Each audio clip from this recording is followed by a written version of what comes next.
Imagine it is Christmas Eve, 1944.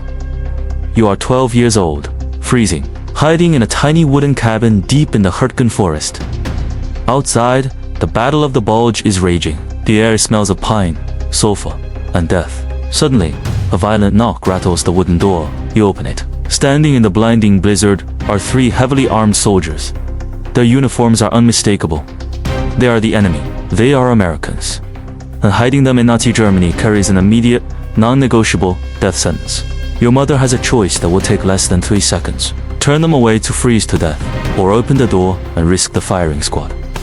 She chooses to open the door. But this isn't the climax of our story, because less than an hour later, as the American soldiers are warming their frozen hands by your fire, there is a second knock at the door. And this time, it's the German SS. What happened next inside that tiny cabin shouldn't have been possible. It defied the laws of war, the brainwashing of empires, and the very nature of human hatred. This is the story of the forbidden truce. The night World War II paused for a single chicken dinner. To understand the stakes of that night, we have to look at the woman at the center of it, Elizabeth Winken. Just months earlier, Elizabeth and her 12-year-old son, Fritz, lived in the historic city of Aachen. But war has a way of erasing homes. Allied bombs leveled their neighborhood, turning their life into ash.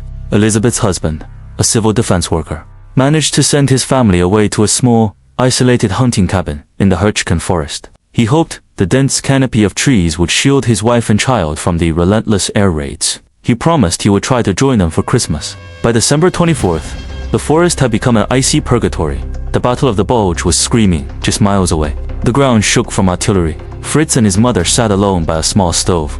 The husband hadn't arrived. Christmas dinner was going to be a meager meal shared in total isolation. They thought they were completely alone in the wilderness. They were wrong. It was nearly dark when the first knock came.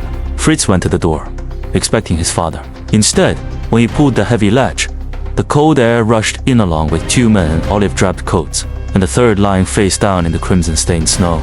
They were Americans from the 4th Infantry Division.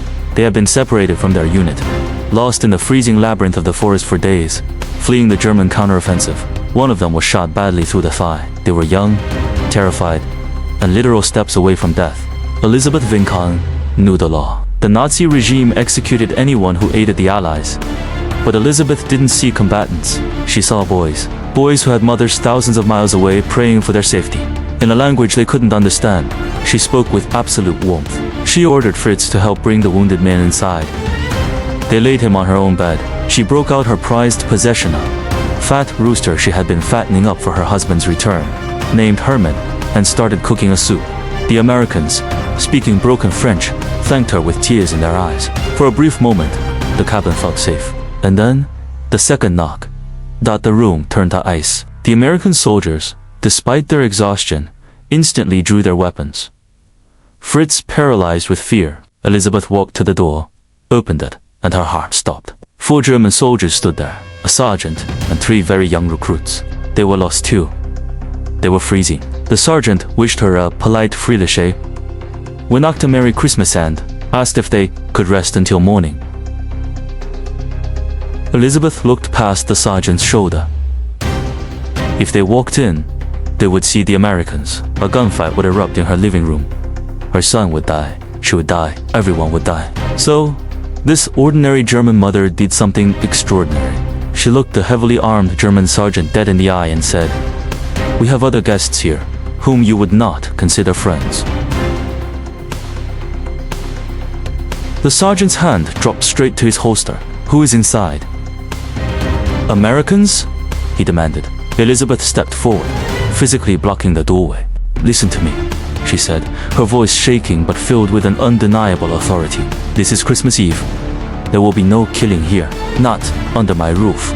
She gave them an ultimatum. "Leave your weapons on the woodpile outside, or don't come in." The sergeant stared at her. He looked at his 3 teenage soldiers, shivering violently, their fingers blue with frostbite.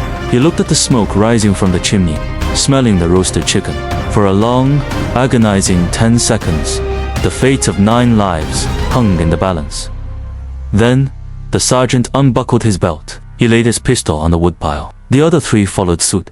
When the Germans stepped inside, the tension was thick enough to choke on.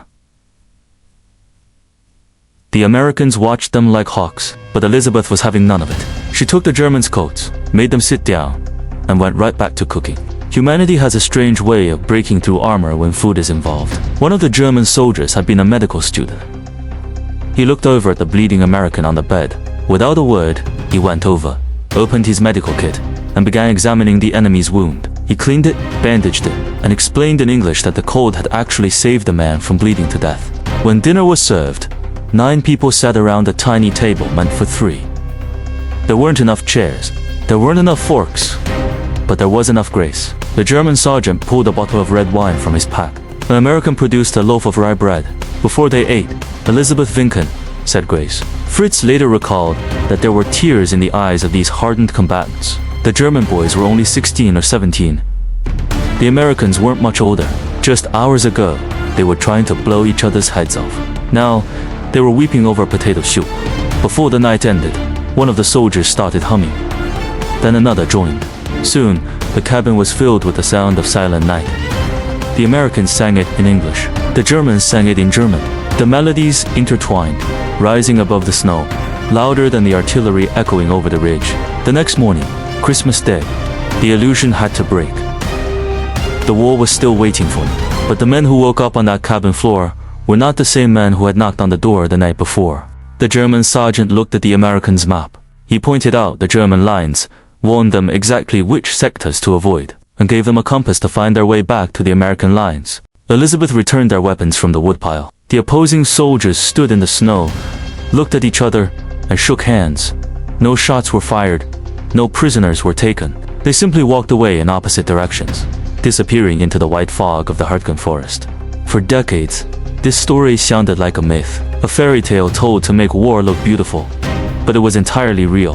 In 1996, Fritz Winken, who had moved to the United States, was reunited with one of those American soldiers, Ralph Blanken, a nursing home in Maryland. Ralph still had the German compass given to him that morning. Elizabeth Winken passed away in 1965, never knowing if those boys survived the war. But her legacy remains a monument to what makes us human. She proved that even when empires fall and hatred consumes the earth, an ordinary person has the power to declare a ceasefire.